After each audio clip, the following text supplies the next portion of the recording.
Good day, equine lovers. This is Carolyn Fitzpatrick, and I'm with the Horse Connection LLC. Today, I'm going to recreate part of my life story for you.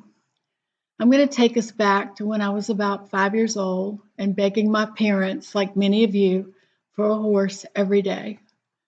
This became such an obsession that my parents finally gave in to my desires when I was about 9. My father purchased a beautiful, spirited, chestnut, 2-year-old, part thoroughbred filly, and I knew nothing about horses except that I was drawn to them, and this was the world I wanted to be in all the time.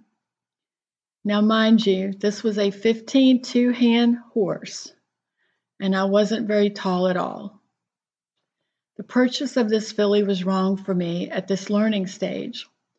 I quickly became afraid to be on the ground with her because I couldn't lead her without her jerking away from me. She wasn't rideable at her age. She was extremely high-strung. Even the grooming experience wasn't what I had dreamed of when I thought I'd have my own horse.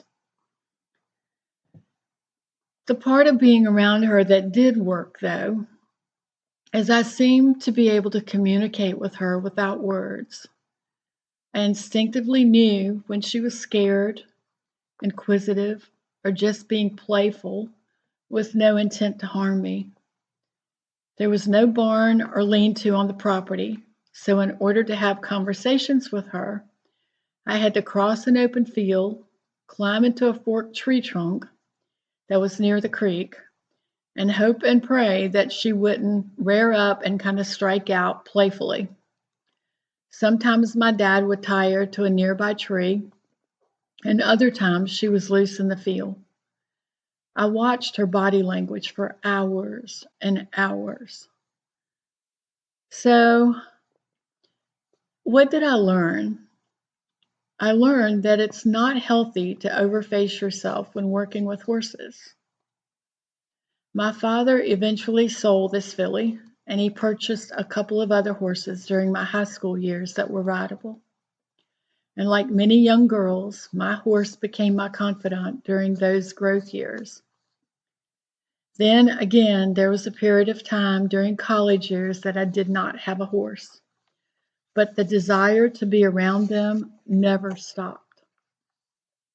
So now I'll move ahead 10 more years. Now I'm 28 years old. I'm married and I have a small daughter.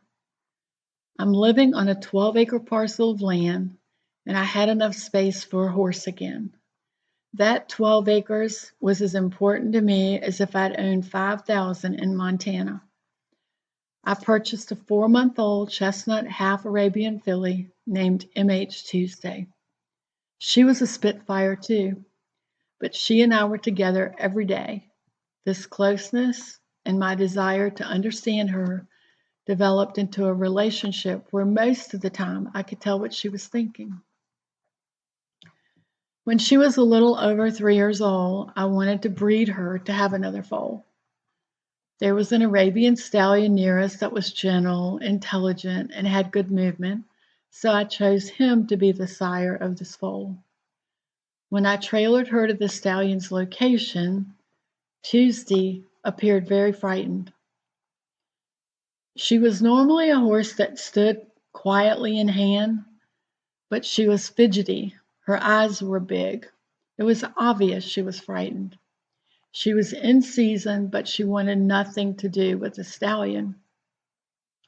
I did not listen to her or my gut, and I left her with the stallion owner. 11 months later, she had a beautiful gray colt that she wanted nothing to do with. She totally rejected him. I put her in stocks. I milked her out. I prayed to God that she would accept him. I rubbed milk all over him. I rubbed the brushes all over him, but nothing would work. She did not want this foal. My horse friends told me to sell her because she was a crazy horse. But my heart told me this was my fault because I had bred her before she was mature enough to understand that this was her foal. I didn't sell her, but I continued to ride her. Tuesday was bred again when she was 6, and many times thereafter. And each time she was one of the best mothers to her foal that a mare could be. So my question here is, why are so many of our lessons, why do they have to affect other beings? My lesson learned was that each horse matures differently. But my lesson had affected other beings. Tuesday's orphan foal, I named Maverick. He was lanky, inquisitive, and he thought I was his mother. I wrote a couple of articles on what not to do when raising orphan foals, because at that time there wasn't much information available on the subject. As a matter of fact, they didn't even have foal milk that readily available, the powdered milk. I let Maverick roam freely on our 2-acre fenced yard until he was 7 months old. When he was first born, he didn't want to drink, he didn't want to walk around, he didn't want to exercise, so I spent the majority of the first 4 weeks living in the stall with him. This gave us a bond that was hard to break. So when he was 4 weeks old and he was able to roam around a little bit more, he would come up on our deck to ask for his next bottle. He would stand at the half-glass door and give a whinny that sounded more like a pig squeal. That unusual, high-pitched squeal stole my heart. Sometimes he would get so sleepy while following me around that I would sit on the ground. He would bend those cute little knees and lay down with me for his nap. I have pictures that were taken by friends of him dutifully walking behind me while I pushed the lawnmower, and he was taking every step and turn that I did.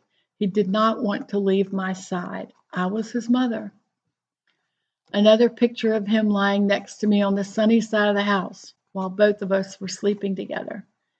There's a picture of him wearing my long john shirt with his front legs through it because it was a really chilly day, and one of those stocking caps that has the scarf attached, and it's all wrapped around his neck. We were sleeping on the sunny side of the house, but he was all wrapped up. So what was my lesson learned here? Horses can't be treated like our children and expect them to easily enter back into a herd.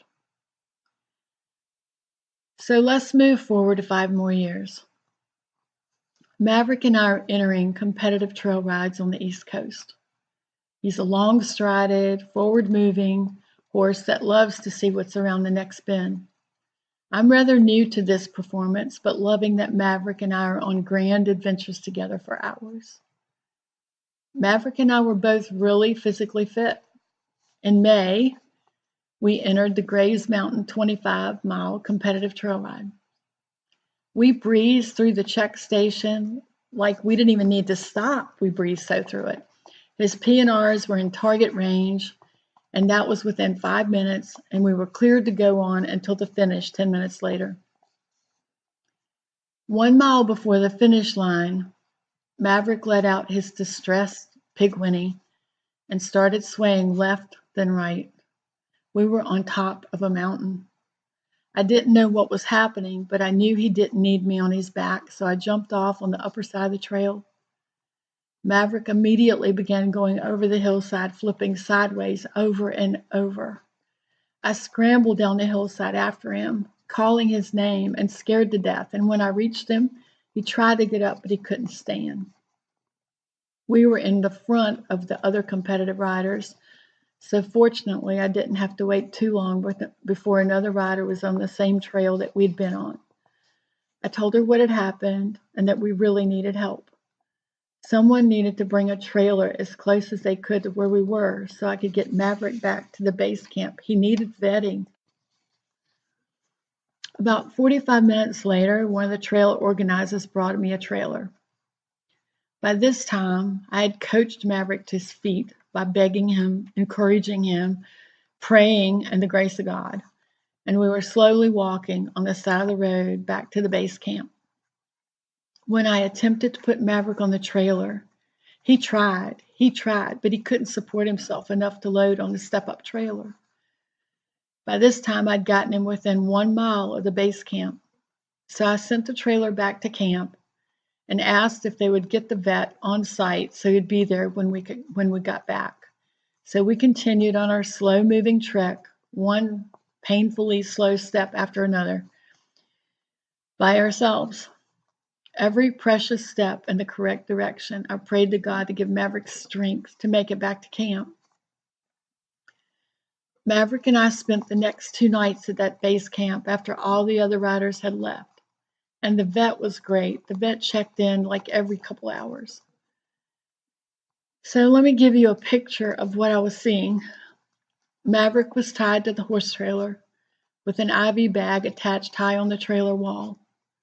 His normally spirited being had his head hung low and his muscles were exhausted.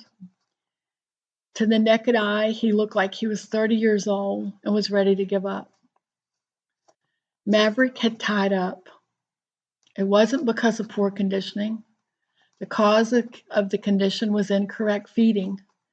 I had been feeding alfalfa hay to him, and that was the wrong thing to have fed. I didn't know better, but for years I clung to the guilt of having fed the wrong diet to my beloved mount. We spent 2 nights with me listening for every breath and every movement as I lay on a cot about 10 feet away. Lesson learned. Don't assume you know enough to quit researching. When Maverick was going side over side down that mountainside, he fractured his bursa joint on his shoulder. He was not able to compete any longer. I could ride easy rides around the farm until he was about 18. If I rode him after that, he would become lame and need bute for 3 to 5 days to be comfortable again. He was my partner, and I didn't want him to suffer because of my selfishness. So he became my weaning partner for at least 40 foals. He taught them important lessons about equine body language without hurting them. He taught them that ears meant stay back. He taught them that turning his butt to them without firing at them meant keep your distance. Maverick was an important part of many foals' lives. Maverick lived his entire life with me for 29 years, and he's buried on our farm. Every horse that I have worked with or owned has given me lessons. The lessons were mine to learn from or ignore, but I have always chosen to learn and share. Thus, the creation of the Horse Connection LLC and equine trust-based partnerships. I feel when we slow down long enough to really listen to our horses and allow them to share their desires in their nonverbal way, we can find their abilities and their true potential. In order to create that willing, healthy, happy equine partner, we must first consider the well-being of the horse and not compare one horse to another. They are all individuals, just like each of us are. I hope you'll watch for my podcast on equine personalities. Have a great day with your horse and keep listening for the horse's whispers.